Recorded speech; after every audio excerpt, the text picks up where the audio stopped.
Баярын өдрүүдэд тэгш сандоогоор зорчих схийгээд санал асуулгаар шийдвэрлэнэ. Улаанбаатараар өвчлсөн хүний тоо 18-аар нэмэгдэж, нийт өвчлөгчдийн тоо 14993-т хүрлээ.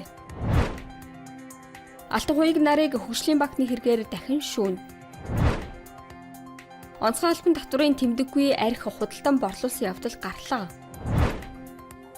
Волейболын Жордан ховчид бүгд найрамдах Солонгос улсын алдарт тамирчин Ким Йонг Гён дээдлигийн тоглолтыг үзэхээр иржээ. Брэдэд болох алтарган наадмын бэлэг тэмдгийг эцэслэн баталжээ. Ice Global-ийн цөөн хормын мэдээ эхэлж байна. Цагаан сарын баяр ойртох тусам автосамын хөдөлгөөний ачааллыг зохицуулах шаардлагатай болж байна. Үүнд зах бууны төвийг уртсгасан цагаар ажилуулах, амралтын өдрөөр тэгш сондгоогоор зорчих, мөн баярын өдрүүдэд хамгийн их төвчөрдөг газрын нөхцөл байдлыг шууд дамжуулж үзүүлэх зэрэг хувилбарыг ярилцаж байна. Улаанбаатараар өвчлсөн хүний тоо 18-аар нэмэгдэж, нийт өвчлөгчдийн тоо 14093-т хүрлээ. Шинээр бүртгэгдсэн халдварын 15 нь Улаанбаатарт, 3 нь орон нутагт гарсан байна. Манай улс өвчний тэгтэлтийг намжаалсан ч эргэх магадлал байгааг мэргэжилтэн анхаарууллаа. Вакцины хэмжүүлэлт гэдэг бол хамралт өндөр, олон хүнийг хамарч ийх юм бол дэглэл гарахгүй. Вакцины бол төгс юм биш. Тэгэхдээ өнөөдөртөө биднес вакцинаас илүү юу ч бодож олоогүй байна л гэдэг дээр.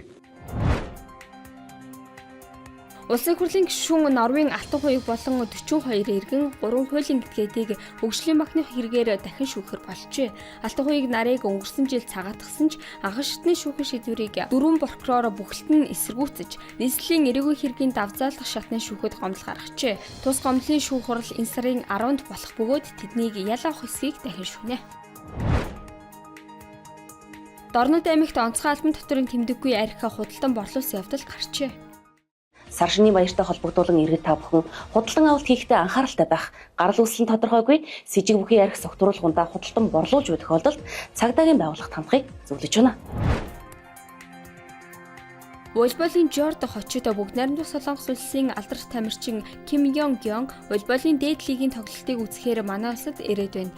Өөрийн орны болон Япон, Турк, Хятадын лигт тоглож тэрээр захим хуудсанд хамгийн анхны 1 саяас дээш дагагчтай волейболчин болж байсан. Харин өнгөрсөн онд зодог тайлж The Wonder Coach шоу нэвтрүүлэг хийх болсон нь Солонгосын хамгийн олон үзэгчтэй нэвтрүүлгийн нэг болжээ. Брэдстон олны өвсөлийн их наадам алтарган энэ онд Брэдийн нийслэл улаан утгатна болно. Наадмын бэлэг тэмдгийг шалгаруулах уралдаанд 216 бүтээл Брэд улсаас гадна эрхүү муж Монгол улсаас оролцсноос аргатай хэмээх ээлдэг найрсаг нөхөрсөг морийг сонгожээ. Загревский аймгийн оролцогч тамирчин, хөгжимчин гээд олон төрлийн бүтээлийг хийж ирүүлснээс түүний уралсан морь нь алтарган наадмын бэлэг тэмдэг боллоо. Ice Global-ийн цөөн хормын мэдээ байлаа. Ажлын амжилт хүсье.